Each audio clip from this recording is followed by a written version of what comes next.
Eh oui, les Parisiennes, l'argent ne fait pas le bonheur.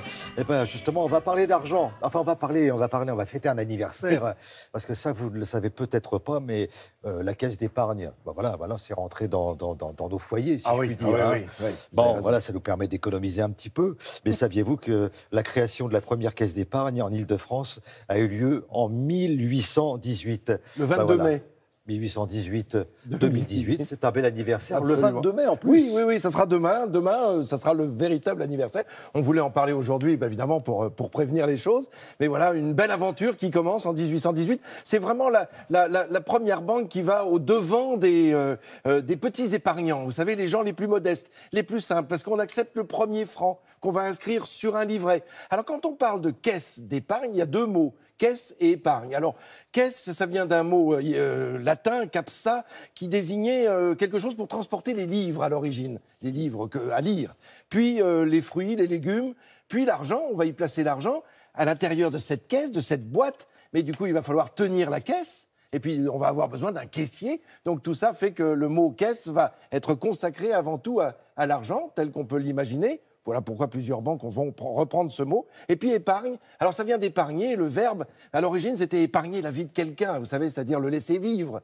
Eh ben, c'est un petit peu ça finalement, l'argent on l'épargne parce qu'on le laisse vivre pour qu'il puisse, évidemment qu'il puisse travailler et qu'on puisse reverser certains intérêts. C'est le cas de cette caisse d'épargne. Alors 1818, évidemment une révolution. C'est pas en France que tout commence avec la caisse d'épargne, figurez-vous. Ça existe déjà en Allemagne, c'est à Hambourg qu'en 1778 on crée la première caisse d'épargne. Puis après, il y a la Suisse, puis il y a l'Angleterre. Vous voyez qu'on n'est pas en tête des opérations. Et puis quand en 1818, 1820, on commence à créer chez nous, eh ben en Allemagne, il y en a déjà plus d'une centaine. En Angleterre, il en existe déjà plus de 250. Car chaque ville peut créer sa caisse d'épargne. On n'est pas encore sur le principe du réseau. On crée une caisse d'épargne, pour ça que vous avez eu raison de le rappeler, en 1818, en Île-de-France, très précisément. On regarde des images, Thierry ? Allez, on va voir, et puis on va découvrir surtout les pères fondateurs, parce que c'est ça qui nous intéresse. Un petit mot sur ces premiers banquiers de l'histoire, ce sont les changeurs. Vous savez, on allait sur les foires et on changeait l'argent pour pouvoir payer avec l'argent du lieu.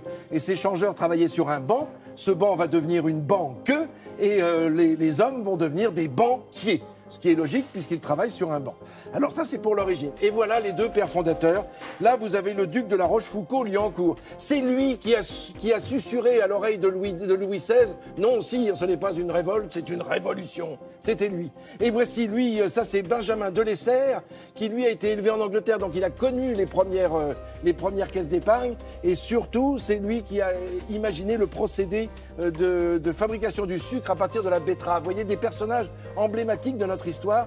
Là, c'est la signature par Louis XVIII de cette ordonnance de création de la caisse d'épargne avec un livret. Dès le début, il y avait un livret, on appelait ça un livret de dépôt, puis on l'a appelé le livret d'épargne, et il a fallu attendre 1967 pour qu'il devienne le livret A. Et voyez, on écrivait à la main, à la plume, doigt, évidemment, chaque entrée, chaque dépôt fait par chaque personne, d'où cette grande population qui va se ruer pour pouvoir mettre de côté un petit peu de sous pour les coups durs. C'était ça l'idée. Là, on est devant le lieu emblématique, c'est-à-dire on est rue du Louvre. Oui, alors ça, c'est les guichets, évidemment, on le voit bien. Mais c'était surtout l'hôtel Toinard que l'on a vu et que l'on peut voir encore rue du Louvre à Paris. C'est le lieu emblématique de la Caisse d'épargne d'Île-de-France. Alors, vous voyez, on vient nombreux pour faire la queue, pour faire ses dépôts, et c'est à partir de 1897 que la loi autorise les caisses d'épargne, puisqu'elles vont s'ouvrir un petit peu partout, à financer les habitations bon marché. On appelait ça HBM,